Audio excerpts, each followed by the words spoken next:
नमस्कार, आप देख रहे हैं बी भारत और मैं हूं आपके साथ खुशी। आइए रुक करते हैं आज की बड़ी खबर की ओर। नक्सलियों के आने के बाद से बस्तर में भय, शोषण और डर का माहौल। पीड़ितों से मिल भावुक हुए अमित शाह। दिल्ली के किसी चौक चौराहे पर बिना हेलमेट बाइक चलाने पर तुरंत चालान कट जाता है। फोन पर इसका मैसेज भी पहुंच जाता है। कानून व्यवस्था को लेकर तमाम इंतजाम है, लेकिन देश में ऐसी जगह भी है जहां दिन दहाड़े लोगों को गोली मार दी जाती है, बम फोड़े जाते हैं। विकास चाहने वालों की तब तक पिटाई की जाती है जब तक कि उनका दम न निकल जाए। ये सब कुछ छत्तीसगढ़ के बस्तर संभाग के रहने वाले 4 दशक से झेल रहे हैं। जंतर मंतर पर मौन प्रदर्शन और केंद्रीय गृह मंत्री अमित शाह से मुलाकात के बाद अपनी पीड़ा देशवासियों को बताने के लिए शुक्रवार को बस्तरवासी जेएनयू परिसर पहुंचे। विद्यार्थियों और शिक्षकों के साथ आप बीती साझा की और आने वाली पीढ़ियों के लिए न्याय की मांग की। बस्तर शांति समिति के सदस्य ने सुनाई आप बीती। बस्तर शांति समिति के सदस्य माघू राम कावड़े ने कहा कि 40 साल पहले जहां ढोल और मांदर की थाप सुनाई देती थी, खुशहाली थी, वहां नक्सलियों के आने के बाद भय, शोषण और डर का माहौल है। जयराम दास ने कहा कि बस्तर संभाग में आदिवासी भाई बहन सदियों से अपनी संस्कृति और परंपरा के साथ रहते आए हैं। 4 दशक पहले तेलंगाना से माओवादी आए, संस्कृति को नष्ट करने लगे, देवी देवताओं को मानने पर पाबंदी लगाई, देवगुड़ी जाने से भी रोकते हैं, मार्क्स लेनिन और माओ को मानने का निर्देश देते हैं। आगे बताया कि बच्चों के लिए स्कूल नहीं है, महिलाओं के लिए अस्पताल नहीं है, रास्ते पर चलते हुए कहीं भी आईईडी फट जाते हैं, जंगल से लकड़ी लाने में भी डर लगता है, रात को सोते समय किसी को भी नक्सली उठा लेते हैं, बाप को बेटों के सामने और बेटों को बाप के सामने गोली मार देते हैं। माओवाद का समर्थन करने वाले कथित बुद्धिजीवियों से पूछना है कि उन्हें बस्तर वासियों की तकलीफ क्यों नजर नहीं आई।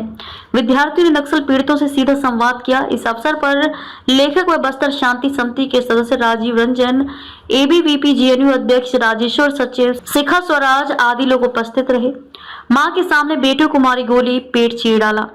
बस्तर के कोंडा गांव के केदारनाथ कश्यप 12 मार्च 2014 को अपने भाई रूपेंद्र कश्यप के साथ बाजार गए थे। अचानक नक्सली पहुंचे और उनके भाई पर गोली चला दी।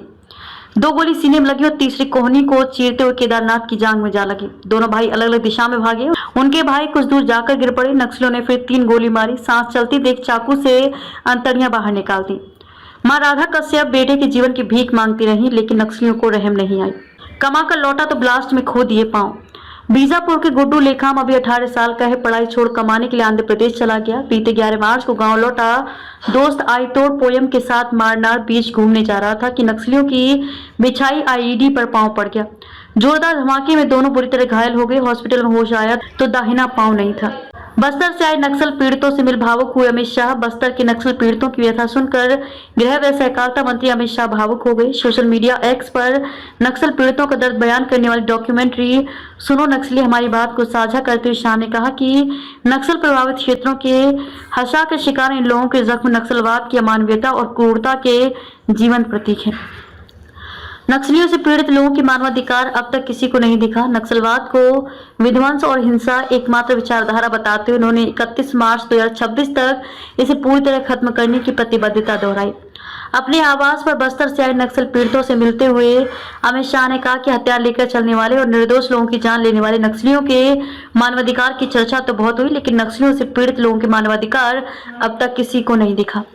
उनके अनुसार बस्तर के नक्सल पीड़ितों की आप बीती मानवाधिकार की बात करने वालों की आंख और कान खोलने का काम करेगा। अमित शाह ने दिया मदद का भरोसा। मुलाकात के दौरान नक्सल पीड़ितों ने अमित शाह से नक्सलियों के कारण आई जीवन की दुश्वारियां बताई। नक्सलियों द्वारा जंगलों में बिछाए गए आईईडी की चपेट में आने से जीवन भर के लिए अपाहिज हो चुके कई पीड़ितों ने बेहतर पुनर्वास योजना की मांग की।